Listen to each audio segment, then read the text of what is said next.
Guys hello and welcome back to our channel future builder. तो आज के इस क्लास से हम लोग शुरू करने वाले हैं बोर्ड्स 2022 के लिए जो हमारा सिलेबस है वो स्टार्ट करने वाले हैं। जो बोर्ड्स के सिलेबस है वो कुछ 2-3 दिन पहले अप टू डेट हुई है, तो वहां से हम यहाँ से जो उस सिलेबस के अकॉर्डिंग जो क्लास 10th और क्लास 9th की क्लास है उसको हम शुरू कर रहे हैं, जिनकी एग्जाम बोर्ड 2022 में होने वाली है। ठीक है, लेकिन शुरू करने के पहले हम देखते हैं कि जो फ्यूचर बिल्डर चैनल है वो है क्या।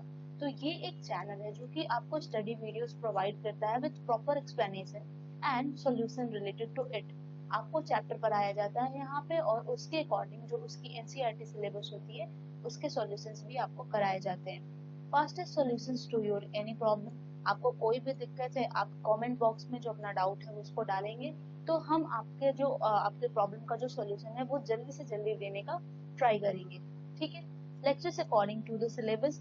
आपका जो यहाँ पे लेक्चर मिलेगा वो आपके सिलेबस के अकॉर्डिंग मिलेगा। सिलेबस से थोड़ा भी आउट ऑफ सिलेबस यहाँ पे जो लेक्चर्स है वो नहीं होने वाले हैं। ये जो चैनल है वो कवर करता है science, social science and mathematics of class 9th and 10th। Class 9th और 10th की science, social science and mathematics जो सब्जेक्ट है वो ये कवर करता है। Almost 60 plus study videos are already uploaded in previous year। यानी कि प्रीवियस ईयर में हमने 60 प्लस स्टडी वीडियो जो है वो अपलोड कर चुके हैं यहाँ पे। तो आपको अगर स्टार्ट भी करना है, आपको किसी चैप्टर के बारे में जानना भी है, तो आप वहां से भी हेल्प लेके देख सकते हैं। Some examples are acid, bases and salt, ठीक है, एंड मेटल, नॉन मेटल्स हो गए, ठीक है, फिर आपको rise in nationalism in Europe हो गए, ठीक है। इस तरीके के कुछ चैप्टर्स जो है, लाइफ प्रोसेस हो गया, लाइट हो गया, इस तरीके के चैप्टर्स के 60 प्लस वीडियोस इस चैनल पे ऑलरेडी अपलोडेड है। तो आप वहां से अपने चैप्टर को शुरू करने के पहले वहां से हेल्प ले सकते हैं और पढ़ के जान सकते हैं कि आपको एग्जैक्टली जानना क्या है उस चैप्टर में। जो हमारा न्यू सेशन है वो हम नई तरीके से शुरू करेंगे, जो कि होगा हमारे बोर्ड्स 2022 के लिए। यहाँ पे आपको रेगुलर वीडियोस मिलेंगे, ठीक है। जो वीडियोस लेक्चर्स है वो आपको बिल्कुल भी सिस्टमाइज्ड वे में, ठीक है, एक के एक वन बाय वन करके आपका जो लेक्चर्स है वो यहाँ पे अपलोड किया जाएगा। आपको अप टू डेट भी करते रहा जाएगा कि जो लेक्चर्स है वो कब आने वाले हैं। Can be your best online study partner. Yes, future builder can be your best online study partner. ठीक है, तो चलिए शुरू करते हैं। शुरू करने के पहले हम देखेंगे कि how to communicate us.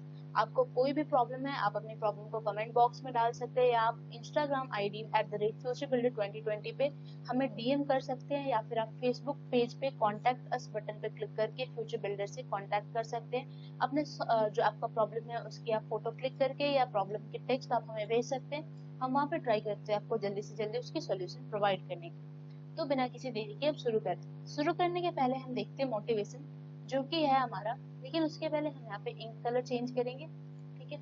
The secret of getting ahead is getting started. मतलब अगर आप क्लास 10th की एग्जामिनेशन दे रहे हो, आप क्लास 9th की एग्जामिनेशन दे रहे हो, आपकी क्लास में बहुत सारे बच्चे हैं आपके साथ में जो आपकी कॉम्पिटेटिव, यानी कि पूरे क्लास 10th में पूरे इंडिया में जितने बच्चे उसमें आपको आगे आना है, उसमें आपको 90 प्लस नंबर लाना है, ठीक है, 90 प्लस परसेंटेज लेके आना है। तो सीक्रेट ये होता है कि आप जितनी जल्दी से जल्दी अपने सिलेबस को स्टार्ट कर दे, आप अपने क्लास को स्टार्ट कर दे। लॉकडाउन है, आप सब घर पे हैं, ठीक है, तो आपको जरूरी से जरूरी ये है कि आप जल्दी से जल्दी अपने सिलेबस को स्टार्ट करें ताकि उसको आप कवर भी बहुत अच्छे से अच्छे टाइम पे कर सके।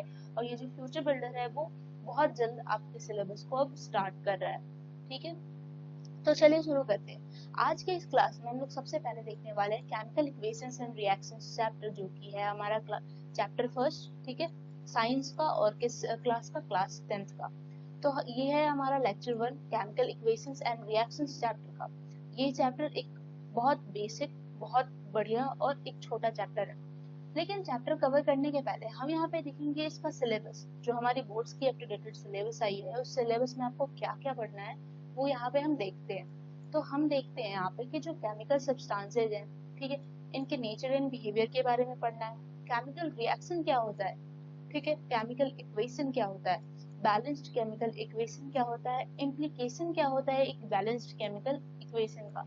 यानी कि जब हम बैलेंस केमिकल इक्वेशन करते हैं तो उसका जो यूज होता है, क्यों करते हैं, कहाँ पे अप्लाई किया जाता है, ठीक है, ये सब पढ़ना है। Types of chemical reaction, combination reaction, decomposition reaction, displacement reaction, double displacement reaction, precipitation, neutralisation, oxidation and reduction. तो ये जो पर्टिकुलर है, ये पर्टिकुलर आपका चैप्टर फर्स्ट का सिलेबस है जो कि आपको बोर्ड एग्जाम में पढ़ के जाना है, ठीक है। किसके लिए, जो 2021 से 2022 यानी कि जो अब बच्चे हैं, अब जो 10th में अभी आए हैं उनके लिए सिलेबस है। और यहाँ पे ये जो अंडरलाइन किया हुआ है ये सिलेबस है जो कि आज हम इस लेक्चर फर्स्ट में कवर करने वाले हैं। यानी कि आपका जो यहाँ पे 50% जो सिलेबस है वो आज के इस लेक्चर फर्स्ट में कवर होगा। ठीक है, तो आप एक एक करके इस चैप्टर को देखेंगे आराम से, बिल्कुल बिगिनिंग से। तो चलिए शुरू करते हैं। तो सबसे पहले हम देखते हैं केमिकल रिएक्शन। तो व्हाट इज केमिकल रिएक्शन? जब एक केमिकल रिएक्शन होता है तो क्या होता है, ठीक है? तो the transformation of a chemical substance into another chemical substance is known as chemical reaction. यानी कि सपोज आपको कोई एक सब्सटेंस दिया गया है ए, ठीक है, और इसका कुछ रिएक्शन कराया जा रहा है जिसको कराने के बाद ये चेंज हो रहा है एक सब्सटेंस बी में, ठीक है। लेकिन एक शर्त है यहाँ पे कि ये जो सब्सटेंस ए जैसा दिखता है, जो रिएक्शन करता है, ठीक है, जिस तरीके का शेप वगैरह, ये जो बी होगा वो उससे बिल्कुल भी न्यू होगा, ठीक है, वो उससे बिल्कुल भी हटके अलग होगा। यानी यहाँ पे देख सकते हैं कि ये जो ए है इसका पूरी तरीके से ट्रांसफॉर्मेशन हुआ और ये बी में दिख रहा। तो यहाँ पे हम कह सकते हैं कि इसका केमिकल रिएक्शन हो रहा है, ठीक है। जैसे एग्जाम्पल में हम देखते हैं रस्टिंग ऑफ ए आयरन, ठीक है। फिर से हम देखते हैं chemical reaction, transformation. Transformation basically क्या होता है? आप लोग आजकल देखते होंगे कि कोई बंदा अगर मोटा है, ठीक है, तो वो एक्सरसाइज करके अगर पतला हो जाता है, ठीक है, तो वो क्या लिखता है अपने फेसबुक पोस्ट या इंस्टाग्राम पोस्ट में? क्या लिखता है कि मैंने अपने ट्रांसफॉर्मेशन करा है। ट्रांसफॉर्मेशन यानी कि कंप्लीटली मैंने अपने आप को चेंज किया। तो किसी एक रिएक्शन में जब कोई एक सब्सटेंस कंप्लीटली चेंज हो जाता है किसी दूसरे सब्सटेंस में, ठीक है, तो उस वैसे रिएक्शन को हम क्या कहते हैं? हम कहते हैं केमिकल रिएक्शन। जैसे होता है रस्टिंग ऑफ आयरन। अब रस्टिंग ऑफ आयरन क्या होता है? तो आयरन का जंग लगना, जैसे कि आप यहाँ पे देख सकते हो फिगर में। तो ये जो आयरन होता है, ठीक है, ये आयरन कैसे ट्रांसफॉर्म हुआ? तो देखिए, जब आप इस आयरन को घर में न्यू लाते हो तो इसका स्ट्रक्चर ये बिल्कुल साफ रहता है, ठीक है, इसका जो वो कलर रहता है वो बिल्कुल डिफरेंट होता है। लेकिन ये जंग लगने के बाद ये बिल्कुल न्यू दिखता है, ठीक है, ये बिल्कुल डिफरेंट तरीके का दिखता है। तो इस तरीके से हम यहाँ पे कह सकते हैं कि क्या हुआ, यहाँ पे आयरन का जो है वो केमिकल रिएक्शन हो गया, और इस केमिकल रिएक्शन को हम कह दिए कि आयरन में जंग लग गया, यानी आयरन की रस्टिंग हो गई। जिस तरीके से हम देख सकते हैं कि जैसे हम दूध लेते हैं और दूध से दही जमाते हैं, तो जो हमारा दूध का स्ट्रक्चर होता है, ठीक है, लिक्विड होता है दूध, ठीक है, दूध का टेस्ट भी अलग होता है। और जब ये दही में, ये जो दूध हो गया वो ए हो गया सपोज, और ये जो दही हो गया वो बी हो गया, तो जब दूध से ये दही में चेंज हुआ, ठीक है, तो ये कम्प्लीटली इसका जो प्रॉपर्टी है वो चेंज हो गया। आपने टेस्ट किया दूध का, इसका टेस्ट अलग था, और आपने टेस्ट किया दही का, इसका टेस्ट बिल्कुल अलग था।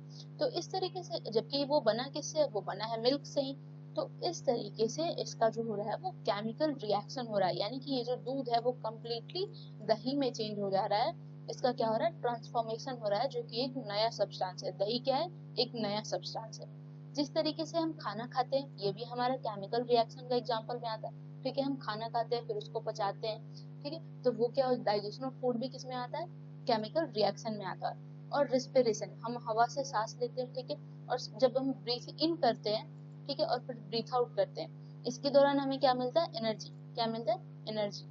तो यहाँ पे भी जो हमारा है रिस्पिरेशन भी है, वो हमारा केमिकल रिएक्शन है। यहाँ पे भी केमिकल चेंज होता है, और उस जो हम एयर ब्रीथिंग कर रहे हैं उससे जो हमें एनर्जी मिलता है वो एक केमिकल रिएक्शन के दौरान मिलता है। तो यहाँ पे आपको क्लियर हुआ होगा जो केमिकल रिएक्शन है वो क्या होता है actually. The transformation of a chemical substance into another chemical substance is known as chemical reaction. For example में आप लिख सकते हो rusting of iron, the setting of the milk into curd, digestion of food, respiration and etcetera, ठीक है। तो I hope आपको clear होगा कि जो केमिकल रिएक्शन है वो एग्जैक्टली क्या चीज है, ठीक है। फिर हम देखते हैं कि जो एक केमिकल रिएक्शन होता है, ठीक है, उसमें जो आपका नया सब्सटेंस बनता है वो आपके पहले वाले सब्सटेंस से बिल्कुल अलग होता है प्रॉपर्टीज में, ठीक है। तो आप देख सकते हैं जैसे आपने देखा था कि जो दूध से, ठीक है, ये सपोज आपका ए दूध है और दही बी है, तो दूध से जो दही बन रहा है इसके प्रॉपर्टी में बिल्कुल डिफरेंस है। ये जो दही है वो कैसा होता है? वैक्सी टाइप होता है, और ये जो दूध होता है वो पूरा लिक्विड होता है, टेस्ट भी चेंज है। यानी कि जो पहले ओरिजिनल सब्सटेंस है इसका जब केमिकल रिएक्शन हुआ तो इसकी पूरी प्रॉपर्टीज बदल गई। तो प्रॉपर्टीज बदलने के कारण हम कह सकते हैं कि यहाँ पे केमिकल चेंज हो रहा है। क्लास 9th में आपने पढ़ा होगा physical change and chemical change. Physical change कैसा होता है? तो फिजिकल चेंज रिवर्सिबल होता है। रिवर्सिबल यानी कि फिर से वापस उसी फॉर्म में आ जाए, जबकि जो केमिकल चेंज होता है वो हमारा क्या होता है, इरिवर्सिबल होता है। क्या होता है, इरिवर्सिबल होता है। ठीक है, जैसे अगर हम आइस लेते हैं, ठीक है, और आइस को हम पिघला के पानी बनाते हैं, ठीक है, तो जो आइस था वो हमारा सॉलिड हो गया, और जो पानी हो गया वो हमारा क्या हो गया, लिक्विड हो गया। लेकिन फिर से हम इस पानी को फ्रीजर में डाल के फिर से आइस में चेंज कर सकते हैं, यानी कि हम इसे फिर से रिवर्स कर सकते हैं, ठीक है, फिर से इस लिक्विड को सॉलिड कर सकते हैं। लेकिन एक बार अगर केमिकल चेंज हो जाए, जैसे एक बार अगर हमने मोमबत्ती जला दी, ठीक है, तो एक बार अगर हमने मोमबत्ती जला दी और मोमबत्ती खत्म हो गया, तो फिर उससे वापस हम मोमबत्ती, जो आपका एक बार खत्म हो जाए तो वापस से मोमबत्ती नहीं बना सकते। तो ये क्या हो गया, हमारा इरिवर्सिबल चेंज हो गया। तो ये क्या हो गया, हमारा केमिकल चेंज हो गया। तो जब भी केमिकल रिएक्शन होता है तो हम ये कहते हैं कि वहां पे केमिकल चेंज हो रहा है, यानी कि जब आपने दूध से दही बना दिया, ठीक है, जब आपने दूध से दही बना दिया तो फिर आप दही से दूध नहीं बना सकते हो, ठीक है, ये काम नहीं हो सकता। आपने खाना खा लिया, वो पच चुका, फिर आप उस खाने को वापस नहीं ले सकते हो, ठीक है। आपने सांस लिया, उसका जो एनर्जी मिला, ठीक है, फिर आप उसी सेम एयर को आप फिर से नहीं ले सकते हो, ठीक है। फिर हम यहाँ पे देखते हैं,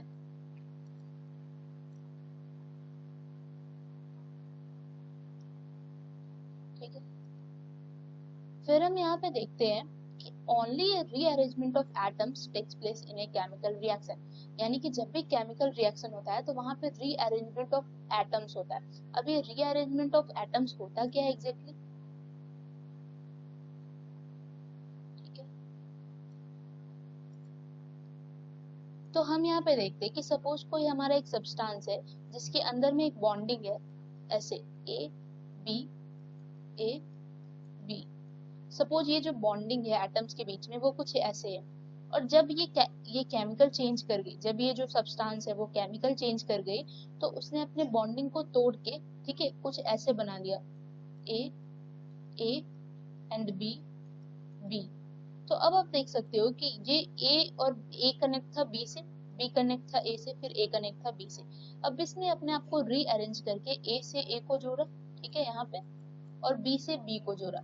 तो जब भी एक केमिकल चेंज होता है तो वहां पे जो एटम्स की अरेंजमेंट होती है वो वापस से रीअरेंज हो जाती है। रीअरेंज यानी वापस से एक सजावट में बंध जाती है। जैसे सपोज आप एक एग्जांपल ले रहे हो एक क्लास की, जिसमें पहले ये रूल था कि क्लास की सिटिंग में ऐसा होगा कि एक बॉय जो है यहाँ बैठेगा, फिर एक गर्ल बैठेगी, फिर एक बॉय बैठेगा, फिर एक गर्ल बैठेगी। लेकिन इसकी हो जाती है रीअरेंजमेंट, तो फिर ये होता है कि नहीं, दो बॉय यहाँ बैठेंगे लगातार, और फिर दो गर्ल यहाँ बैठेंगे, फिर दो बॉय यहाँ बैठेंगे, फिर दो गर्ल यहाँ बैठेंगे। तो इसे हम कहते हैं रीअरेंजमेंट। तो इसी तरीके से जब केमिकल रिएक्शन होता है, उसमें जब केमिकल चेंज होता है तो एटम्स के बीच में क्या होता है, रीअरेंजमेंट होता है, ठीक है।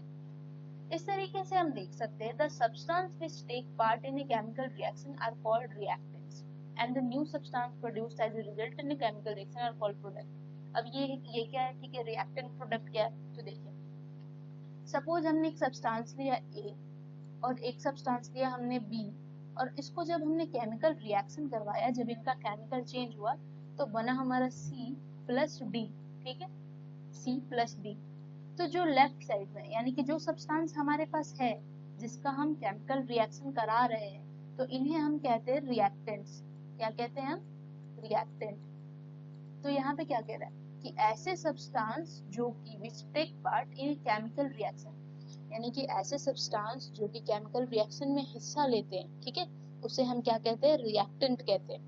और ऐसे नए सब्सटेंस जो कि केमिकल रिएक्शन हो जाता है तब हमें मिलता है सी प्लस डी, तो ऐसे सब्सटेंस को हम क्या कहते हैं, प्रोडक्ट। जो हमें रिजल्ट में मिलता है वो क्या होता है, प्रोडक्ट। जैसे एक एग्जांपल रियल लाइफ में ले, अगर आप मेहनत करते हैं, ठीक है, मेहनत करके एग्जाम दे के लिख के आते हैं, तो जो मेहनत करके एग्जाम दे के लिखे वो आपका क्या हो गया, रिएक्टेंट हो गया। और जब आपको रिजल्ट मिलता है तो उसमें जो आपका जो मार्क्स होता है वो आपका क्या हो गया, प्रोडक्ट हो गया, ठीक है। इसी तरीके से जो दो सब्सटेंस आप ले रहे हो, आपके पास जो है उसको आप क्या कह रहे हो, रिएक्टेंट। ये क्या कर रहा है, आपस में केमिकल रिएक्शन कर रहा। और जो नया सब्सटेंस सी प्लस डी यहाँ पे बन रहा है, इसे हम क्या कहते हैं, जो रिजल्ट के तौर पे निकल रहा है वो हम क्या कहते हैं, प्रोडक्ट। तो आई होप आपको यहाँ पे रिएक्टेंट और प्रोडक्ट क्लियर हुआ होगा। आप एक बार इसके डेफिनेशंस जो है वो देख लेंगे। The substance which take part in a chemical reactions are called reactants and the new substance produced as a result in a chemical reaction are called products. ठीक है, क्लियर है? ठीक है, तो अब हम देखते हैं एनसीईआरटी के बुक से एग्जाम्पल, जो कि है हमारा केमिकल रिएक्शन का एग्जाम्पल। तो देखिए यहाँ पे क्या हो रहा है, the burning of magnesium in the air to form magnesium oxide is an example of a chemical reaction. यहाँ पे बता रहा है कि जब हम मैग्नीशियम को जलाते हैं एयर की प्रेजेंस में, ठीक है, ऑक्सीजन के प्रेजेंस में, तो वो हमारा क्या होता है, एक केमिकल रिएक्शन होता है। जैसे आप देखिए यहाँ पे सबसे पहले हम रिएक्शंस देखते हैं। तो देखिए यहाँ पे आपने क्या लिया, मैग्नीशियम। अब देखिए अब ये जो मैग्नीशियम है इसको Mg क्यों लिखा हुआ है? तो देखिए जब आप आगे पढ़ोगे इसमें पीरियोडिक टेबल, तो आपको वहां पे बहुत सारे एलिमेंट्स, ठीक है, और एलिमेंट्स के जो पीरियोडिक सिंबल है, ठीक है, सिंबल के बारे में जानना होता है। तो जो पीरियोडिक टेबल है उसमें जो मैग्नीशियम है उसको हम लोग दिखाते हैं Mg से। किससे? Mg से। और जो ऑक्सीजन है उसको हम लोग दिखाते हैं O2 से। सॉरी, ये जो ऑक्सीजन है इसको हम दिखाते हैं O2 से। और यहाँ पे जो बनता है हमारा, वो बनता है मैग्नीशियम ऑक्साइड। क्या बन रहा है? Magnesium oxide. तो देखिए यहाँ पे जो है इस रिएक्शन में आगे भी ऐसे देखिए, यहाँ पे देखिए यहाँ पे 2 लगा है, ठीक है, फिर यहाँ पे 2 लगा है। तो ये क्या है, ये क्यों है? तो ये एक है बैलेंस्ड केमिकल रिएक्शन, जिसके बारे में हमें आगे इसी चैप्टर में, इसी लेक्चर में पढ़ना है, ठीक है। तो देखिए यहाँ पे हमने क्या लिया, मैग्नीशियम लिया, फिर लिया ऑक्सीजन, और हमें यहाँ पे प्रोडक्ट क्या मिला, मैग्नीशियम ऑक्साइड। तो हमारे पास क्या क्या था, हमारे पास था मैग्नीशियम। देखिए यहाँ पे ये जो मैग्नीशियम का पेपर है, ठीक है, इसको यहाँ बर्न किया जा रहा है स्टोम की मदद से, बंसिन बर्नर में बर्न कर रहे हैं। बर्न कर रहे हैं किसके प्रेजेंस में, तो एयर के प्रेजेंस में। कुछ नहीं प्रेजेंट है तो यहाँ अगल बगल क्या प्रेजेंट है, एयर प्रेजेंट है। और ये बर्न करके यहाँ पे एक व्हाइट कलर का गिर रहा, ठीक है, एस, जिसे हम कहते हैं मैग्नीशियम ऑक्साइड। क्या कहते हैं, MgO, ठीक है। तो देखिए यहाँ पे हमारे पास क्या क्या था, हमारे पास था मैग्नीशियम और क्या था, एयर था। तो जो हमारा मैग्नीशियम और ऑक्सीजन हो गया, जो कि हम रिएक्ट करवा रहे हैं, ये एक रिएक्शन में जा रहे हैं, तो ये क्या हो गया हमारे, रिएक्टेंट। क्या हो गया, रिएक्टेंट। और जो हमारा MgO मिला वो क्या हो गया, हमारा प्रोडक्ट। क्या हो गया, प्रोडक्ट। तो देखिए ये जो है ये बता रहा है कि ये भी एक टाइप ऑफ केमिकल रिएक्शन है, जहाँ पे दो रिएक्टेंट है, एक प्रोडक्ट है, और ये केमिकल चेंज हो रहे हैं और इनका क्या हो रहा है, केमिकल रिएक्शन हो रहा है। लेकिन यहाँ पे बता रहा है कि जो मैग्नीशियम है इसे हम जलाने के पहले क्या करते हैं, सैंड पेपर के साथ रब करते हैं, ठीक है। तो क्यों रब करते, एग्जाम में क्वेश्चन बन सकता है आपका कि जो मैग्नीशियम है इसे आपको ऑक्सीजन को रिएक्ट कराने के पहले आपको सैंड पेपर से क्यों रब करना पड़ता है। तो ये इसलिए होता है कि जब हम मैग्नीशियम को रखते हैं इन्वायरमेंट में, ठीक है, मान लीजिए आपका ये रूम है और आपने किसी यहाँ पे, ठीक है, एक प्लेस बना के यहाँ पे मैग्नीशियम के रिबन को रख दिया, लेकिन इस रूम में तो एयर प्रेजेंट है। तो ये जो मैग्नीशियम होता है ये काफी रिएक्टिव होता है कार्बन डाइऑक्साइड के साथ। किसके साथ, कार्बन डाइऑक्साइड के साथ। तो ये क्या करता है, कार्बन डाइऑक्साइड के साथ रिएक्ट करके एक प्रोटेक्टिव लेयर बना लेता है बेसिक मैग्नीशियम कार्बोनेट का, यानी MgCO3, ठीक है। कार्बोनेट का होता है फॉर्मूला CO3, ठीक है, बस आप जानते चलेंगे। तो ये एक प्रोटेक्टिव लेयर बना लेता है मैग्नीशियम कार्बोनेट का, जिसकी वजह से जब इसे पहले साफ करना पड़ता है, साफ नहीं करेंगे तो ये ऑक्सीजन के साथ प्रॉपर रिएक्ट करके मैग्नीशियम ऑक्साइड नहीं बनाएगा। इस वजह से इस जो MgCO3 है, इसको जो मैग्नीशियम की रिबन है उसको पहले साफ करने की जरूरत है। साफ करने के बाद हम इसे ऑक्सीजन के साथ रिएक्ट करवाते हैं, क्योंकि मैग्नीशियम पहले से MgCO3 का जो प्रोटेक्टिव लेयर है वो एयर के साथ रिएक्ट करके बना चुका होता है, ठीक है। तो आई होप क्लियर हुआ होगा। अब यहाँ पे देख सकते हैं कि जो हमने रिएक्शन देखा था, ठीक है, एक सेकेंड, जो हमने रिएक्शन देखा था, क्या देखा था रिएक्शन में, कि हमने मैग्नीशियम लिया, हमने लिया ऑक्सीजन, और हमारा क्या बना, MgO बना, ठीक है। तो यहाँ पे हमारे पास क्या क्या था, हमारे पास Mg था, हमारे पास O2 था। तो ये जो Mg और O2 है ये केमिकल रिएक्शन में हिस्सा ले रहे हैं, तो इन्हें हम क्या कहेंगे, रिएक्टेंट्स। क्या कहेंगे, रिएक्टेंट्स। और ये जो MgO है, हमारा जो न्यू सब्सटेंस है, वो रिएक्ट करने के बाद बनता है, इसे हम क्या कहते हैं, प्रोडक्ट। क्या कहते हैं, प्रोडक्ट, ठीक है।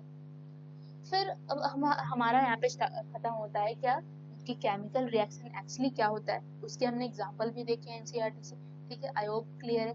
इसके बाद हम देखते हैं कि जब केमिकल रिएक्शन होता है हमारा, तो कौन कौन से ऐसे कैरेक्टरिस्टिक्स हैं जो कि देखने को मिलते हैं हमें, ठीक है, कौन कौन से ऐसे कैरेक्टरिस्टिक्स हैं जो हमें देखने को मिल सकते हैं। तो सबसे पहला जो हमारा कैरेक्टरिस्टिक है कि जब केमिकल रिएक्शन होता है तो वहां पे हम एवोल्यूशन ऑफ गैस देख सकते हैं। एवोल्यूशन ऑफ गैस क्या, तो उस केमिकल रिएक्शन में गैस का निकलना, ठीक है, किसका निकलना, गैस का निकलना। द केमिकल, जैसे एग्जांपल में देखते हैं the chemical reaction between zinc and dilute sulphuric acid. अब ये सल्फ्यूरिक एसिड क्या है, तो देखिए जो सल्फ्यूरिक एसिड होता है वो होता है H2SO4, ठीक है, क्या होता है H2SO4। ये सब आपको पीरियोडिक टेबल में पढ़ना है कि कौन से एलिमेंट कहाँ पे रहते हैं। तो यहाँ पे H से हो गया हाइड्रोजन, ठीक है, S से हो गया सल्फर और O से हो गया ऑक्सीजन। इसकी फॉर्मूला क्या होगी H2SO4। और जो जिंक है उसको हम लोग पीरियोडिक टेबल में कैसे दिखाते हैं, Zn से, कैसे Zn से जिंक, ठीक है। तो यहाँ पे देखिए जब जिंक जो है, जिंक सॉलिड होता है, जब जिंक H2SO4 के साथ रिएक्ट करता है जो कि एक्वस, एक्वस यानी पानी में डिजोल्व। एक्वस क्या होता है, एक्वस कहीं पे भी लिखा रहेगा तो आप जान जाएंगे कि पानी में डिजोल्व है वो सब्सटेंस, तो उसे हम कह रहे हैं एक्वस। तो जब ये रिएक्ट कराता है तो ये बनाता है ZnSO4, यानी कि ये जो जिंक है वो यहाँ SO4, SO4 क्या होता है हमारा, SO4 को हम कहते हैं सल्फेट, क्या कहते हैं सल्फेट, ठीक है। तो इसके साथ ये रिएक्ट करके ZnSO4 बना रहा है और साथ में क्या निकाल रहा है यहाँ पे, हाइड्रोजन गैस। तो ये भी देखिए ये हमारा रिएक्टेंट हो गया और ये हमारा प्रोडक्ट हो गया और ये पूरा एक क्या हो गया, केमिकल रिएक्शन हो गया। तो आपको इस केमिकल रिएक्शन में क्या देखने को मिल रहा है, आपको ये देखने को मिल रहा है कि यहाँ पे जो हाइड्रोजन गैस है वो निकल पा रहा, ठीक है। आप यहाँ पे गैस के निकलने को भी नोटिस कर सकते हैं। तो यहाँ पे हमारा दिखता है कि कैसे इस केमिकल रिएक्शन में इवोल्यूशन ऑफ गैस हुआ, ठीक है। फिर हम देखते हैं कि चेंज इन कलर भी हम नोटिस कर सकते हैं, यानी कि कोई एक केमिकल रिएक्शन होता है तो उसमें हम कलर के बदलाव को, रंग के बदलाव को भी देख सकते हैं। जैसे जब हम सिट्रिक एसिड, ठीक है, सिट्रिक एसिड एक एसिड होता है जिसे हम एसिड बेस एंड सॉल्ट में भी पढ़ना है, ठीक है। जब हम सिट्रिक एसिड के साथ पर्पल कलर की पोटेशियम परमैंगनेट, अब पोटेशियम परमैंगनेट क्या होती है, तो पोटेशियम परमैंगनेट होती है KMnO4, जहाँ पे K होता है हमारा पोटेशियम, Mn होता है हमारा मैंगनीज जिससे मैग्नेट वर्ड आता है, ठीक है, और O4 होता है हमारा ऑक्सीजन। तो क्या हो गया हमारा पोटेशियम पर मैग्नेट, ठीक है। तो जब हम सिट्रिक एसिड को पर्पल कलर के पोटेशियम पर मैग्नेट से रिएक्ट करवाते हैं तो वहां पे हम देखते हैं ये जो पोटेशियम पर मैग्नेट होता है हमारा, ये पर्पल कलर का होता है। किस कलर का होता है, पर्पल कलर का, ठीक है। तो जब हम सिट्रिक एसिड के साथ रिएक्ट कराते हैं तो फिर हमें क्या मिलता है, कलरलेस सॉल्यूशन, यानी कि जो पर्पल कलर है वो गायब हो जाता है, ठीक है। इसे आराम से हम समझते हैं कि क्या होता है एग्जैक्टली। तो देखिए जब हम एक गिलास पानी लेते हैं, ठीक है, और पानी में हम डालते हैं KMnO4, तो ये जो KMnO4 है ये पर्पल कलर का होता है, जिस कारण ये पूरा जो सॉल्यूशन है वो कैसा हो जाता है, पर्पल, कैसा हो जाता है, पर्पल। लेकिन जब हम इसका रिएक्शन कराते हैं सिट्रिक एसिड के साथ, इसमें सिट्रिक एसिड डालते हैं तो जो हमारा सॉल्यूशन है वो जो पर्पल कलर है वो सिट्रिक एसिड ऑब्जॉर्व कर लेता है और हमें मिलता है कलरलेस। कलरलेस यानी कि वहाँ पे कोई भी कलर नहीं देखा जा सकता है, ठीक है, ट्रांसपेरेंट हो जाता है बिल्कुल। तो यहाँ पे हमने लिया सिट्रिक एसिड और KMnO4 किस तौर पे, रिएक्टेंट के तौर पे। और जब हमारा रिएक्शन हुआ तो हमने देखा कि रिएक्शन में क्या दिख रहा है हमें रिएक्शन में दिख रहा कि कलर का चेंजमेंट हुआ, ठीक है। जो पर्पल कलर है वो कैसा हो गया, कलरलेस हो गया। तो इस तरीके से आप केमिकल रिएक्शन में कलर के चेंज को नोटिस कर सकते हैं, ठीक है। इसी तरीके से आप जब सल्फर डाइऑक्साइड यानी कि SO2, ठीक है, S से सल्फर, O से ऑक्सीजन, सल्फर डाइऑक्साइड को जब एसिडिफाइड पोटेशियम डाइक्रोमेट यानी कि Cr2 KCr2O7, ठीक है, जब आप पोटेशियम डाइक्रोमेट की क्या फॉर्मूला होती है, KCr2O7, जब इसके साथ रिएक्ट करवाते हैं तो पहले इसका कलर क्या होता है, ऑरेंज, क्या होता है, पहले इस सॉल्यूशन का कलर होता है ऑरेंज। और जब ये इसके साथ सल्फर डाइऑक्साइड के साथ रिएक्ट करता है तो जो अब सॉल्यूशन मिलता है हमारा वो किस कलर का मिलता है, ग्रीन कलर का। हमने क्या देखा कि जो चेंजमेंट ऑफ कलर है वो कैसी हो रही है, जो सल्फर डाइऑक्साइड है जब ये रिएक्ट करता है एसिडिफाइड पोटेशियम डाइक्रोमेट यानी कि KCr2O7 के साथ जो कि ऑरेंज कलर का होता है, तो ये रिएक्ट करने के बाद इस सॉल्यूशन को कैसा कर देता है, ग्रीन कर देता है। तो इस तरीके से आप केमिकल रिएक्शन में चेंज इन कलर को नोटिस कर सकते हैं, ठीक है। अब हम देखते हैं evolution of gas, change in colour के बाद जो स्टेट का चेंज है, ठीक है। स्टेट क्या होता है हमारा, 3 टाइप ऑफ स्टेट होता है, कौन कौन से, सॉलिड, ठीक है, लिक्विड और गैस। तो आप स्टेट के चेंजमेंट को भी नोटिस कर सकते हैं। जैसे एग्जांपल में हम देखते हैं, ठीक है, क्या देखते हैं एग्जांपल में, एग्जांपल में हम देखते हैं कि सपोज हमने एक कैंडल लिया, ठीक है, इस कैंडल को हमने जलाया तो ये जो हमारा कैंडल है वो कैसा होता है, सॉलिड, कैसा होता है, सॉलिड। ये जब कैंडल जलता है तो यहाँ से ड्रॉप ड्रॉप करके जो वैक्स है वो मेल्ट होता है, तो ये जो ड्रॉप हुआ वो क्या हुआ, लिक्विड, क्या हुआ, लिक्विड। और जब ये कंप्लीटली जब हीट हो जाता है तो इसमें से गैस भी निकलता है। क्या निकलता है? गैस। जब कैंडल जलता है तो धुआं भी निकलता है, जो कि और डार्क कलर का धुआं होता है, वो क्या होता है? Carbon dioxide. जो कार्बन डाइऑक्साइड होता है वो कैसा होता है? डार्क कलर का गैस होता है। तो आप यहाँ पे देख सकते हैं कि हमने क्या लिया? सॉलिड। फिर हमने इसका केमिकल रिएक्शन करा है। क्या करा? कि हम इसको जला रहे हैं, ठीक है, कैंडल को जला रहे हैं। फिर हमें क्या मिल रहा है? लिक्विड। क्या मिल रहा है? लिक्विड। और फिर लिक्विड के साथ हमें गैस भी मिल रहा है, कार्बन डाइऑक्साइड में। तो हम यहाँ पे देख सकते हैं कि जब ये जो कैंडल है, इसका कंबसन यानी जलाना, ठीक है, जब हम इसका कंबसन करा रहे हैं एयर के प्रेजेंस में, तो हम देख रहे हैं कि पहले सॉलिड से लिक्विड में कन्वर्ट हो रहा है और फिर ये लिक्विड में गैस से कन्वर्ट हो रहा है। तो आप देख सकते हैं कि यहाँ पे क्या हो रहा है? Change in state. ये जो स्टेट का चेंजमेंट है वो यहाँ पे नोटिस किया जा रहा है। क्यों? क्योंकि जो वैक्स था हमारा वो क्या है? सॉलिड है। जो वाटर फॉर्म हुआ जलने के दौरान, ठीक है, जब जला जो वाटर फॉर्म हुआ वो क्या हो गया? हमारा लिक्विड हो गया।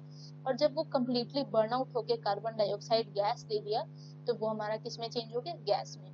तो ये हमारा एक केमिकल रिएक्शन का एग्जाम्पल है जो कि क्या करता है? जो कि ये शो करता है कि जो केमिकल रिएक्शन है उसके दौरान हमारा उसके जब होता है केमिकल रिएक्शन तो हमारा चेंज इन स्टेट भी हो सकता है, यानी सॉलिड से लिक्विड, लिक्विड से गैस, ठीक है, लिक्विड टू सॉलिड, ये चीज भी हो सकता है, स्टेट में भी चेंजमेंट आ सकता है। ऐसे भी कुछ केमिकल रिएक्शंस होते हैं जो एक टाइम पे एक से ज्यादा प्रॉपर्टी दिखाएं, जैसे कि एक से ज्यादा प्रॉपर्टी यानी कि वो चेंज इन स्टेट भी दिखा दें, ठीक है, उनमें से गैस भी निकल जाए, ठीक है, फिर क्या हो जाए? फिर हमने क्या पढ़ा था? गैस के बाद क्या पढ़ा था हमने? कि कलर भी चेंज हो जाए, ठीक है। इस तरीके से हम देखते हैं चेंज इन स्टेट के बाद किसी भी केमिकल रिएक्शन में उसके टेम्परेचर की भी चेंजमेंट आ सकती है, ठीक है, यानी कि जब रिएक्ट कराएं तो टेम्परेचर कुछ और हो और जब प्रोडक्ट निकले उसका टेम्परेचर कुछ और हो। जैसे एग्जांपल में हम क्या देखते हैं? हम देखते हैं the chemical reaction between quick lime water to form slake lime. अब ये क्विक लाइम वाटर और स्लेक लाइम क्या होता है? तो डेली लाइफ एग्जांपल में अगर देखें कि जो घर पे कभी पेंट वगैरह होता है तो एक ड्राई पाउडर चूना आता है हमारा। तो जो चूना होता है, इस सपोज ये चूना है, ठीक है, तो इसको जब हम पानी में डिजोल्व करते हैं, ठीक है, तो जैसे हम पानी में डिजोल्व करते हैं तो हम देखते हैं कि वो जो कंटेनर है वो काफी गर्म हो जाता है। क्या हो जाता है? काफी हीट हो जाता है, ठीक है। तो यही एक एग्जांपल है, ठीक है, जो कि शो करता है कि कैसे टेम्परेचर की चेंजमेंट आ रही है।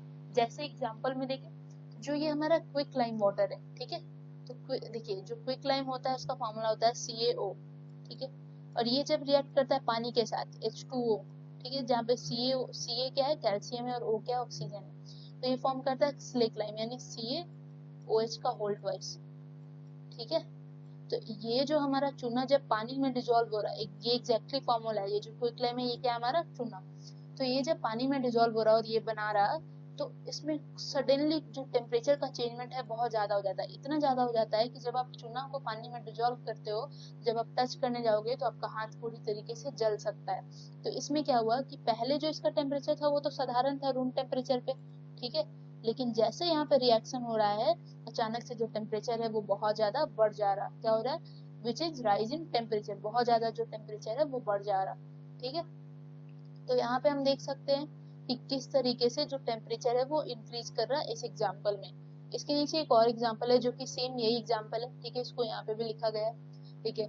जब जिंक को, ठीक है, क्या बता रहे हैं यहाँ पे कि जब हम जिंक की ग्रैनुअल लेते हैं, जिंक की ग्रैनुअल यानी कि दानेदार जिंक, ठीक है, छोटे छोटे दाने के फॉर्म में जिंक को जब हम लेते हैं और रिएक्ट कराते सल्फ्यूरिक एसिड, सल्फ्यूरिक एसिड का फॉर्मूला हमने देखा क्या होता है? H2SO4, ठीक है, जहाँ पे H for hydrogen, S for sulphur and O for oxygen. तो जब हम इसको भी रिएक्ट कराते हैं तो हम देखते हैं यहाँ पे कि जो टेम्परेचर का चेंजमेंट है वो अचानक से बढ़ जाता है, यानी कि जो टेम्परेचर है वो चेंज होता है। जो रिएक्टेंट का टेम्परेचर रहता है वो कुछ और रहता है और जो प्रोडक्ट का टेम्परेचर रहता है वो कुछ और रहता है, जो कि बढ़ा हुआ रहता है। क्या रहता है? Rise in temperature. तो इस तरीके से हम केमिकल रिएक्शन में गैस की evolution, changement of colour, change of state के साथ साथ चेंज ऑफ टेम्परेचर भी देख सकते हैं, ठीक है। आई होप आपको क्रिस्टल क्लियर हो रहा होगा आपका कॉन्सेप्ट, ठीक है। ये फर्स्ट चैप्टर है, ठीक है। अब हम केमिकल रिएक्शन में फॉर्मेशन ऑफ प्रेसिपिटेट भी देख सकते हैं। अब ये प्रेसिपिटेट जो होता है वो एग्जैक्टली होता क्या है? तो देखिए केमिकल रिएक्शन होने के दौरान जो हमारा सॉलिड कलर का एक स्ट्रक्चर, ठीक है, सॉलिड कुछ होता है वो जमा हो जाता है, इसे हम क्या कहते हैं? प्रेसिपिटेट। केमिकल रिएक्शन हो रहा उसी में, ठीक है, उसी के दौरान क्या होता है? एक सॉलिड टाइप का स्ट्रक्चर जो है वो जमा होता है, इसे हम क्या कहते हैं, प्रिसिपिटेट। और इस टाइप के रिएक्शन को हम कहते हैं प्रिसिपिटाइजेशन रिएक्शन। क्या कहते हैं, प्रिसिपिटाइजेशन रिएक्शन। ठीक है, अब देखिए जैसे कि एग्जांपल में यहाँ बता रहा कि the chemical reaction between sulphuric acid. अब सल्फ्यूरिक एसिड का हमने क्या फॉर्मूला देखा, H2SO4। ठीक है, क्या देखा, H2SO4। ठीक है, फिर बैरियम क्लोराइड, जब सल्फ्यूरिक एसिड को बैरियम क्लोराइड के साथ रिएक्शन कराते हैं तो हमें मिलता है BaSO4, यानी कि ये जो बैरियम है ये सल्फेट के साथ रिएक्ट कर जा रहा है। ठीक है, और यहाँ पे हमें क्या मिल रहा है, BaSO4 जो कि एक PPT होता है। क्या होता है, ये एक सॉलिड स्ट्रक्चर फॉर्म कर जाता है। ये रिएक्ट करके कैसा हो जाता है, सॉलिड। ठीक है, ये क्या हो गया हमारा, क्या बोल दिया इसे हम, प्रिसिपिटेट बोल दिए, और साथ में निकल गया हमारा 2HCl। अब देखिए, अब इस केमिकल रिएक्शन में आपने देखा होगा कि हर जगह से ब्रैकेट में AQ लिखा है, S लिखा है, L लिखा है। तो ये क्यों लिखा है, कैसे लिखा है, ठीक है, इसका क्या मतलब होता है, हम अभी जानेंगे। ठीक है, थोड़ी देर में जानते हैं। तो देखिए, ये जो BaSO4 है ये सॉलिड है। ठीक है, ये प्रिसिपिटेट है जो कि निकला, जो कि एक व्हाइट कलर का प्रिसिपिटेट होता है। तो आप रिएक्शन देखिए क्या हुआ, जब बैरियम क्लोराइड सल्फ्यूरिक एसिड के साथ रिएक्शन करता है तो जो BaSO4 है, ठीक है, वो सॉल्यूशन में क्या होता है, यानी नीचे एक सॉलिड के स्ट्रक्चर में जमा हो जाता है। इसी को हम क्या कहते हैं, प्रिसिपिटेट। क्या कहते हैं, PPT। तो इस तरीके से किसी केमिकल रिएक्शन में प्रिसिपिटाइजेशन यानी कि प्रिसिपिटेट का भी फॉर्मेशन है वो हो सकता है। तो आप इसे एज एन एग्जांपल याद कर लेंगे। ठीक है, क्वेश्चन ये पूछ सकता है कि tell one reaction which involves formation of precipitate. तो वहां पे आपका आंसर जो है वो ये होगा। ठीक है, तो यहाँ पे हमारा खत्म होता है characteristics of chemical equation, chemical reaction, जहाँ पे हमने देखा कि एक केमिकल रिएक्शन में हम कलर के चेंजमेंट के साथ साथ उसके स्टेट में भी चेंजमेंट देख सकते हैं, उसमें से गैसेस में निकल सकते हैं, साथ ही में उसमें प्रेसिपिटेट भी फॉर्म हो सकते हैं, और साथ ही में उसका जो टेम्परेचर का डिफरेंस है वो भी बढ़ या घट सकता है। ठीक है, तो अब हम देखते हैं ये जो केमिकल इक्वेशन होता है ये एक्चुअली क्या होता है। ठीक है, केमिकल रिएक्शन देखा हमने, कैरेक्टरिस्टिक्स ऑफ केमिकल ये रिएक्शंस देखा। अब हम देखते हैं केमिकल इक्वेशन। ये जो केमिकल इक्वेशन है वो एग्जैक्टली क्या होता है। तो देखिए, जब भी कोई केमिकल रिएक्शन होते रहता है, ठीक है, जैसे कि हम एग्जांपल में लेते हैं, जैसे चूना वाला एग्जांपल ले लिए। ठीक है, हमने चूना को लिया था, वहां पे पानी में डाला था, तो हमारा क्या बन रहा था, हमने क्विक लाइम को लिया, पानी में डाला, क्विक लाइम क्या, कैल्शियम ऑक्साइड CaO, पानी में डाला, फिर हमने बनाया स्लेक लाइम। क्या बनाया था, CaOH का होल ट्वाइस। क्या बनाया, CaOH का होल ट्वाइस। तो देखिए, जब जब आप किसी को बताते हैं कि हमने ये किया, तो अगर वो बोले कि आप हमको पेन और पेपर पे वो लिख के दिखाओ, ठीक है, तो आप उसको कैसे रिप्रेजेंट करोगे। तो एग्जैक्टली जैसे आप उस केमिकल रिएक्शन को रिप्रेजेंट करोगे, ठीक है, उसके सिंबल और उसके फॉर्मूला से, इसी चीज को हम क्या कहते हैं, केमिकल इक्वेशन। यानी कि केमिकल इक्वेशन किसी भी केमिकल रिएक्शंस को दिखाने का तरीका होता है कि जो केमिकल रिएक्शन है वो किस तरीके से एग्जैक्टली हो रहा है। इसको पेन पेपर पे शॉर्टकट में दिखाने का जो तरीका, रिप्रेजेंटेशन का जो तरीका होता है, इसे हम क्या कहते हैं, केमिकल इक्वेशन। ठीक है, डेली लाइफ में आपका कुछ भी, आप अगर खाना भी खा रहे हो, आपको एनर्जी मिल रहा है, तो आपने किसी को स्टेट कर दिया, किसी को ये बोल दिया, बट वो बोले कि आप मेरे को पेन पेपर पे लिख के एग्जाम्पल के जो फॉर्मूला है उसके समेत आप मेरे को बताओ कि कैसे वो एग्जैक्टली दिखेगा। तो जिस तरीके से आप दिखाओगे ग्लूकोज का फॉर्मूला, ये सब का फॉर्मूला, कि आपने ये खाया आपको ऐसे एनर्जी मिला, तो उसी रिप्रेजेंटेशन को हम क्या कहते हैं, हम कहते हैं केमिकल इक्वेशन। जैसे कि मैंने अगर आपको बोला कि मैंने A को B के साथ रिएक्ट करवाया तो मुझे C और D मिला, तो उसको कैसे दिखाएंगे पेपर पे, तो उसको पेपर पे ऐसे दिखाएंगे, जब मैंने A और B को रिएक्ट, यानी A प्लस B को रिएक्ट किया तो मुझे मिला C प्लस D, जहाँ पे A और B हमारा क्या है, रिएक्टेंस है। जानकारी में क्या देंगे, जहाँ पे A और B हमारा रिएक्टेंस है जो कि हमारे पास था और जो कि केमिकल रिएक्शन में पार्टिसिपेट कर रहा है, और जो हमारा C और D है वो प्रोडक्ट है जो कि नया सब्सटेंस फॉर्म हो रहा है यहाँ पे। ठीक है, और ये जो एरो है वो क्या दिखाता है, डायरेक्शन ऑफ केमिकल रिएक्शन, यानी कि केमिकल रिएक्शन कैसे हो रहा है, वो एरो जो है वो ये रिप्रेजेंट करता है। जैसे क्या मैंने बोला कि मेरे पास A और B है तो बनता है C और D, यानी ये जो एरो है वो किसकी तरफ है, ये एरो C और D की तरफ। तो ये बता रहा है कि एग्जैक्टली जो हमारा केमिकल रिएक्शन है वो किस तरफ जा रहा है। अगर हम ये कहते, ठीक है, अगर इसी को हम उल्टा रिप्रेजेंट करें तो हम ऐसे भी रिप्रेजेंट कर सकते हैं, C प्लस D इधर लिख दे, ठीक है, और A प्लस B इधर लिख दे। तो A प्लस बी हमने लिया तो ये हमारा बना C प्लस डी। तो यहाँ पे आप देख सकते हो कि जो एरो का चेंजमेंट है वो इस तरीके से हो गया। लेकिन मैक्सिमम केस में हम क्या दिखाते हैं, जो रिएक्टेंट को है वो लेफ्ट साइड में रखते हैं और जो प्रोडक्ट है उसको हम क्या रखते हैं, राइट साइड में रखते हैं। जैसे कि हम एग्जांपल देखते हैं कि जब हाइड्रोजन जो है ऑक्सीजन के साथ रिएक्ट करता है तो वाटर देता है। क्या देता है, वाटर देता है। तो इसका जो केमिकल इक्वेशन है वो हम किस तरीके से लिखेंगे, जैसे मैंने आपको बोल दिया कि मैंने हाइड्रोजन लिया, उसको ऑक्सीजन के साथ रिएक्ट करवाया तो मुझे क्या मिला, वाटर। तो अब मैं पर्टिकुलर अगर आपको दिखाऊंगी कि वो कैसे लिखें, ठीक है, तो इसी को रिप्रेजेंट करने का तरीका क्या होता है हमारा, क्या कहलाता है, केमिकल इक्वेशन कहलाता है। देखिए, तो हम इसको दो तरीके से लिख सकते हैं। एक ऐसे लिख सकते हैं कि हाइड्रोजन लिया मैंने, ऑक्सीजन के साथ रिएक्ट करवाया तो मुझे क्या मिला, वाटर मिला। हाइड्रोजन प्लस वाटर और एरो दिखा दिया कि क्या मिल रहा है मुझे, वाटर मिल रहा है। प्रोडक्ट की तरफ एरो रहता है जो कि डायरेक्शन ऑफ केमिकल रिएक्शन दिखाता है कि केमिकल रिएक्शन जो है वो किस तरफ हो रहा है। ठीक है, हमने ये लिया तो हमें क्या मिला, ये मिला। जो पीरियोडिक टेबल है उसको हम लोग पीरियोडिक टेबल में हाइड्रोजन को क्या दिखाते हैं, H2, ऑक्सीजन को क्या दिखाते हैं, O2, और वाटर को क्या दिखाते हैं, H2O। वाटर की जो फॉर्मूला होती है वो क्या होती है, H2O। ठीक है, तो इस तरीके से हम यहाँ पे देख सकते हैं कि हम इसको इस तरीके से भी दिखा सकते हैं, H2 plus O2 gives H2O। तो कौन सा जो तरीका है वो ज्यादा इंफॉर्मेटिव और शॉर्ट है, जो सेकंड वाला है इसमें आपको कम लिखना पड़ा, आपको कम लिखना पड़ा और आपका जो सेम इंफॉर्मेशन है वो वहां पे दिख गया कि हाँ आपने हाइड्रोजन लिया, आपने ऑक्सीजन लिया और आपने रिएक्ट कराया तो आपको क्या मिला, वाटर मिला। तो यहाँ पे बता रहा है कि आपने पहले इक्वेशन में वर्ड्स का इस्तेमाल किया जहाँ पे, और सेकंड जो इक्वेशन है उसमें आपने सिंबल्स का इस्तेमाल किया। तो इसी तरीके को हम क्या कहते हैं, केमिकल इक्वेशन। ठीक है, केमिकल इक्वेशन। तो ये जो आपको कन्वीनियंस हुआ, जो आपने सेकंड स्टेटमेंट लिखा उसमें आपको बहुत कम वर्ड्स लिखे लिखने में और सेम चीज को भी आपने रिप्रेजेंट कर दिया। तो यही जो केमिकल इक्वेशन है ये एक ऐसा तरीका होता है केमिकल रिएक्शन को दिखाने का जो कि एक कंसाइज वे होता है। कंसाइज वे यानी शॉर्ट वे होता है, और इंफॉर्मेटिव वे, इंफॉर्मेटिव वे यानी कि इंफॉर्मेशन के साथ कंप्लीट इंफॉर्मेशन भी हो और कम से कम में वहां पे दिख जाए कि एग्जैक्टली जो केमिकल रिएक्शन है उसमें हो क्या रहा। तो एक chemical equation is a way to represent the chemical reaction in a concise and informative way. आपका जो नोट्स है, ये जो पीडीएफ है वो आपको लिंक में, ठीक है, डिस्क्रिप्शन बॉक्स में इसकी लिंक जो है वो प्रोवाइड कर दी जाएगी। तो आप वहां से आराम से उसको लेके अपने कॉपी पेन में नोट्स के साथ आराम से उतार सकते हैं।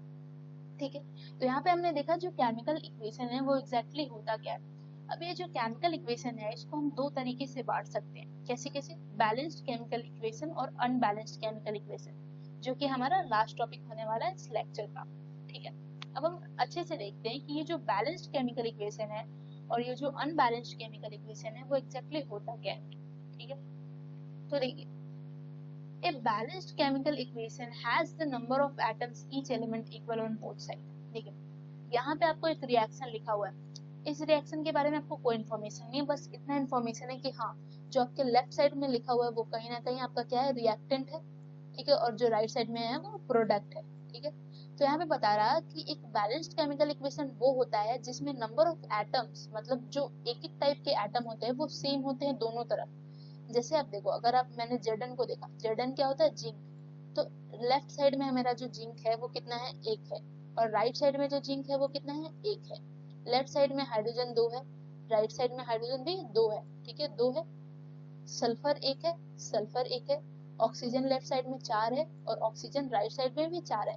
तो हाँ, यहाँ से आपको इतना तो पता चल रहा है कि जो दोनों तरफ एटम्स, नंबर ऑफ एटम्स है वो सेम है। तो इसी तरीके की केमिकल इक्वेशन जिसमें दोनों तरफ लेफ्ट और राइट यानी रिएक्टेंट और प्रोडक्ट में जो नंबर ऑफ एटम, ठीक है, जो नंबर ऑफ एटम है वो क्या हो जाए, सेम हो जाए। तो इस तरीके के केमिकल इक्वेशन को हम क्या कहते हैं, बैलेंस्ड केमिकल इक्वेशन। यहाँ पे क्या बता रहा है कि आप देख सकते हो यहाँ पे नंबर ऑफ जिंक है, हाइड्रोजन है, सल्फेट है, ये क्या है, इक्वल है दोनों साइड में। तो इस तरीके के हम लोग केमिकल इक्वेशन को क्या कहते हैं, बैलेंस्ड केमिकल इक्वेशन। अब आपको क्वेश्चन आपके मन में उठ सकता है या आपसे एग्जामिनर पूछ सकता है कि why a chemical equation is necessary to be balanced, या फिर why it is necessary to balance a chemical equation, क्यों जरूरी है बैलेंस करना। तो इसका आंसर यहाँ पे है। ठीक है, हमने 9th में law of conservation of mass पढ़ा है। ठीक है, सबने पढ़ा है law of conservation of mass, जहां पे हमने क्या पढ़ा कि मास can neither be created nor be destroyed in a chemical reaction, यानी कि मास को ना तो हम किसी केमिकल इक्वेशन में बना सकते हैं ना ही डिस्ट्रॉय कर सकते हैं। ठीक है, यानी कि अगर आपको जिंक मैंने रिएक्टेंट में एक दिया है तो आपका कोई भी फर्ज नहीं बनता कि आप इस जिंक को दो कर दो इधर। ठीक है, आपका कोई भी हक नहीं बनता कि आप इस प्रोडक्ट में जिंक को 2 कर दो या जिंक को 0 कर दो, ठीक है। तो मास can neither be created nor be destroyed, यानी कि आप किसी भी एटम के नंबर को बढ़ा या घटा नहीं सकते। हालांकि केमिकल रिएक्शन में ऐसा होता है कि जो नंबर्स ऑफ एटम है वो बहुत बार मैच नहीं करे, लेकिन जो इसी वजह से जो हमारा बैलेंस्ड केमिकल इक्वेशन है वो बहुत नेसेसरी हो जाता है। किस लॉ को मेंटेन करने के लिए? इसी लॉ को मेंटेन करने के लिए, law of conservation of mass, जिसमें कि जो number of mass of element है वो रिएक्टेंट और प्रोडक्ट में क्या होने चाहिए? सेम होना चाहिए। मास can neither be created nor be destroyed, जो बैलेंस्ड केमिकल इक्वेशन है इसका यही आंसर है कि इसी वजह से जो रिएक्टेंट है और जो प्रोडक्ट है वो दोनों तरफ जो एटम्स की नंबर होनी चाहिए वो क्या होनी चाहिए? सेम होनी चाहिए। जैसे यहाँ पे जिंक, सल्फर, हाइड्रोजन और ऑक्सीजन की नंबर दोनों तरफ क्या है? सेम है। तो इस तरीके के केमिकल इक्वेशन को हम क्या कहते हैं? बैलेंस्ड केमिकल इक्वेशन कहते हैं, ठीक है। अब हम देखते हैं अनबैलेंस्ड केमिकल इक्वेशन। तो आप इसको नाम से ही जान सकते हो कि इसके जो रिएक्टेंट है और जो प्रोडक्ट है इसमें जो नंबर ऑफ एटम्स होंगे वो सेम नहीं होंगे। जैसे यहाँ पे आप एक टेबल बनाओ और आप यहाँ पे खुद ही देख लो। यहाँ जो आयरन की बात अगर हम करें तो आयरन क्या है? लेफ्ट साइड में कितने हैं? 1 है। कितना है? 1 है। और राइट साइड में कितना है? 3 है, ठीक है। अगर हम ऑक्सीजन की बात करें, लेफ्ट में कितना है? 1 है, ठीक है। कितना है? 1 है। और राइट में कितना है? 4 है, ठीक है। अगर हम हाइड्रोजन देखते हैं, हाइड्रोजन 2 है, इधर भी 2 है। तो इन तीनों एलिमेंट में सिर्फ एक हाइड्रोजन है जो कि दोनों साइड क्या है? बराबर है। बाकी आयरन और ऑक्सीजन जो है वो दोनों साइड इक्वल नहीं है, ठीक है। इक्वल नहीं है, अनइक्वल है। क्या है? अनइक्वल है, जिस वजह से ये क्या हो जाता है? एक अनबैलेंस्ड केमिकल इक्वेशन हो जाता है। ये जो है वो law of conservation of mass को फॉलो नहीं करता। जैसे अगर आपको मैंने एक आयरन दिया यहाँ पे, Fe क्या होता है? Fe जो है, Fe का सिंबल होता है पीरियोडिक टेबल में, आयरन को Fe से दर्शाया जाता है।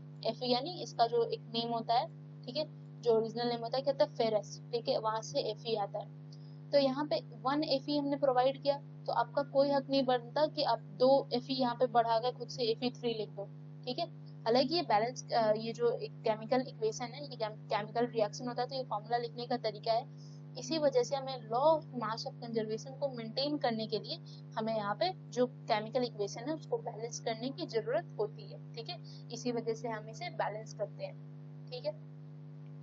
अब हम देखते हैं, ये जो टॉपिक है वो हमारा लास्ट टॉपिक है कि कोई भी केमिकल इक्वेशन को कैसे बैलेंस करें, ठीक है। ये प्रॉब्लम्स में हमेशा आता है, हमेशा हम देखते हैं, हमेशा क्वेश्चंस में आता है कि इस इक्वेशंस को बैलेंस करिए, ठीक है। तो जो हमने लास्ट एग्जांपल पढ़ा जो अनबैलेंस था हमारा, ठीक है, क्या था? Fe plus H2O gives 3 Fe3O4 plus H2।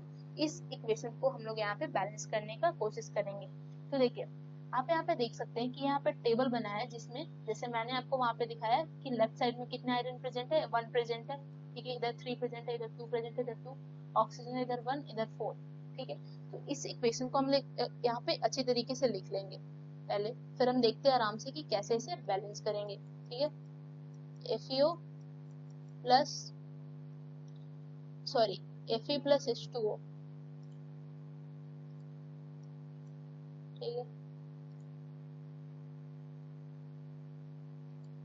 Fe plus H2O gives Fe3O4 and H2, ठीक है। तो यहाँ पे आपने क्या देखा? यहाँ पे आपने टेबल बनाया तो आपने क्या देखा कि जो आयरन था क्या था? Fe क्या था? इधर 1 है, इधर कितना है? 3 है। ऑक्सीजन कितना है? इधर 1 है, इधर 4 है। हाइड्रोजन कितना है? हाइड्रोजन कितना है? इधर 2 है, इधर 2 है। तो देखिए सबसे पहले हम बैलेंसिंग में शुरू करते हैं वहां से जिधर हमारा जो नंबर ऑफ एटम है वो ज्यादा होता है, ठीक है। अब ज्यादा से क्या, कौन सा नंबर इसमें ज्यादा है? तो देखिए 1 3 1 3 1 4 और 2 में जो सबसे बड़ा नंबर है कौन है? वो है 4 है। यानी कि 4 किसका है? ऑक्सीजन का है। किधर? RHS में। RHS यानी चलिए इसको हम LHS मान लेते हैं, ठीक है, और इसको हम मान लेते हैं RHS। क्या मान लेते हैं? RHS। तो RHS में जो हमारा ऑक्सीजन है वो 4 है। तो सबसे बड़ा जो नंबर होता है हम वहां से बैलेंस करना शुरू करते हैं।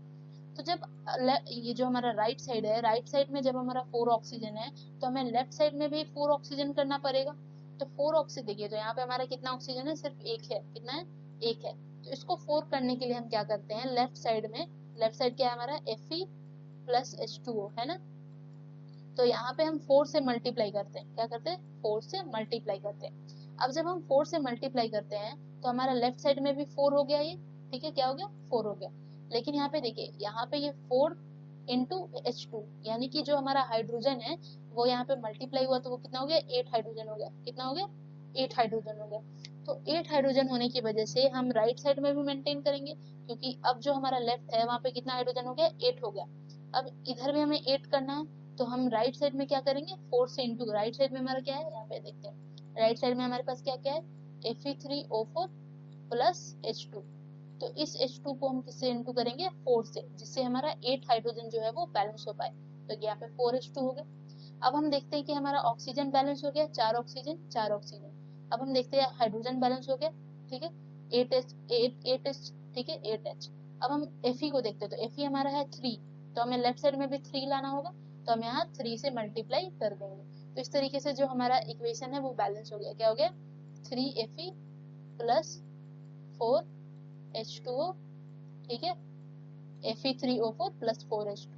इस तरीके से बहुत सारे बच्चे हैं जिन्हें अभी भी नहीं समझ आया होगा, तो उनके लिए एक बार, ठीक है जो हमारा इक्वेशन था देखिए आराम से, वो क्या है Fe को हमने लिया, Fe के साथ हमने रिएक्शन कराया किसका वाटर का, ठीक है H2O, हमें क्या मिला Fe3O4 प्लस H2।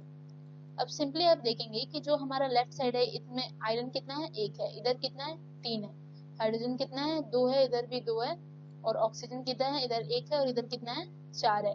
तो सबसे पहले हम जो बड़ा वाला नंबर होता है यहाँ से बैलेंस करना शुरू करते हैं, यानी कि हमें लेफ्ट साइड में भी 4 ऑक्सीजन लाना होगा। तो 4 ऑक्सीजन लाने के लिए हम इसमें 4 से मल्टीप्लाई करते हैं, ठीक है H2O। 4 से मल्टीप्लाई करने के बाद हमारा 4 ऑक्सीजन तो हो गया, बट ये जो हाइड्रोजन है वो कितना हो गया, ये 4 इंटू 2 कितना हो गया 8 हो गया। कितना हो गया 8।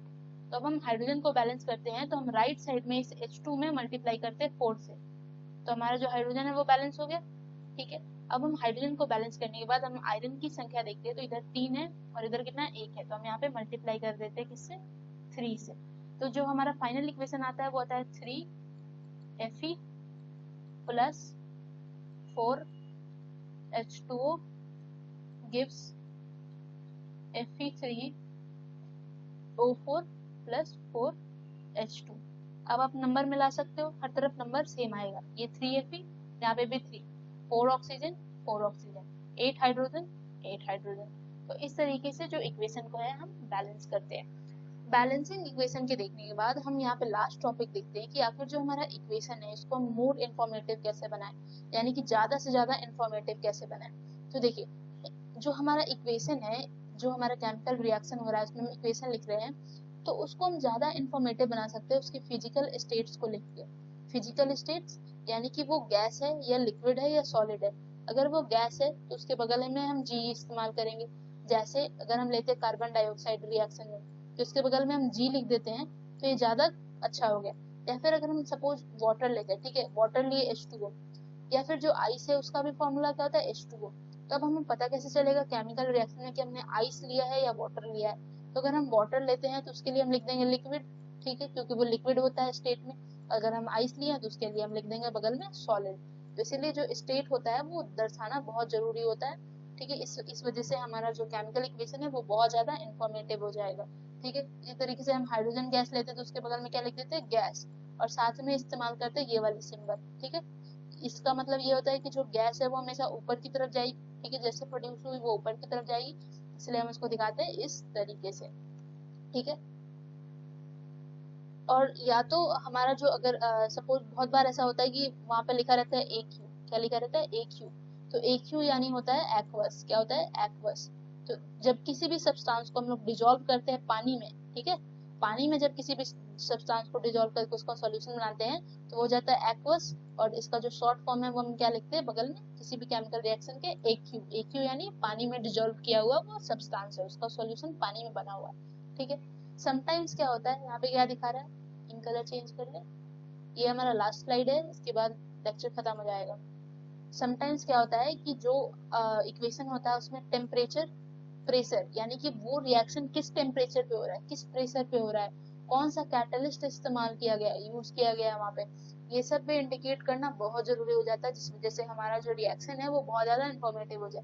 जैसे आप यहाँ पे देख सकते हैं कि जब कार्बन मोनोऑक्साइड है, ये गैस है, तो गैस का क्या यूज है जी, ये हाइड्रोजन है, हाइड्रोजन गैस है जी, ये बना रहा है CH3OH, ठीक है, ये रिएक्टेंट हो गया हमारा, ये प्रोडक्ट हो गया CH3OH बना रहा है। ये कितने पे हो रहा है 340 ATM, यानी कि यहाँ पे प्रेशर दिखाया गया है, इतना प्रेशर पे हम इसे रिएक्ट करवा रहे हैं। ATM होता है एटमॉस्फेरिक प्रेशर, ठीक है। तो यहाँ पे देखिए ये जो लिक्विड है, ये गैस, ये सारा स्टेट का तो इस्तेमाल किया ही किया गया है, साथ में यहाँ पे प्रेशर का भी इस्तेमाल किया गया है कि यहाँ पे कितना प्रेशर यूज है, जिस वजह से इसको दिखाया गया है। तो जो रिएक्शन है वो काफी इंफॉर्मेटिव दिख रहा है। इस तरीके से आप भी इस रिएक्शन को कर सकते हो सिर्फ ये देखने से, ठीक है। फिर यहाँ पे देखते हैं हम कैसे 6 कार्बन डाइऑक्साइड जो है वो 12 H2O के साथ सनलाइट और क्लोरोफिल, ये फोटोसिंथेसिस का किसका है, आप ये जो रिएक्शन है वो पढ़ते भी हो फोटोसिंथेसिस का। तो यहाँ पे ये भी बता रहा है कि सनलाइट और क्लोरोफिल के प्रेजेंस में ग्लूकोज बना रहा है, जिसका फॉर्मूला था C6H12O6, जो कि हमें मिलता है एक्वस, एक्वस यानी पानी में डिजोल्व, ठीक है, पानी में डिजोल्व किया जाता है एक्वस। साथ में ऑक्सीजन मिल रहा है, H2O मिल रहा है, और यहाँ पे देखिए ये 6 12, ठीक है, 6 यूज करके इस इक्वेशन को क्या किया जा रहा है, बैलेंस, इसलिए ताकि जो law of conservation of energy है वो क्या हो जाए, हमारा मेंटेन हो जाए। तो इस तरीके से हमारा आज का लेक्चर खत्म होता है। अगर वीडियो पसंद आया होगा तो लाइक और सब्सक्राइब जरूर करेंगे और शेयर करना ना भूलेंगे अपने फ्रेंड्स के साथ। Thank you so much.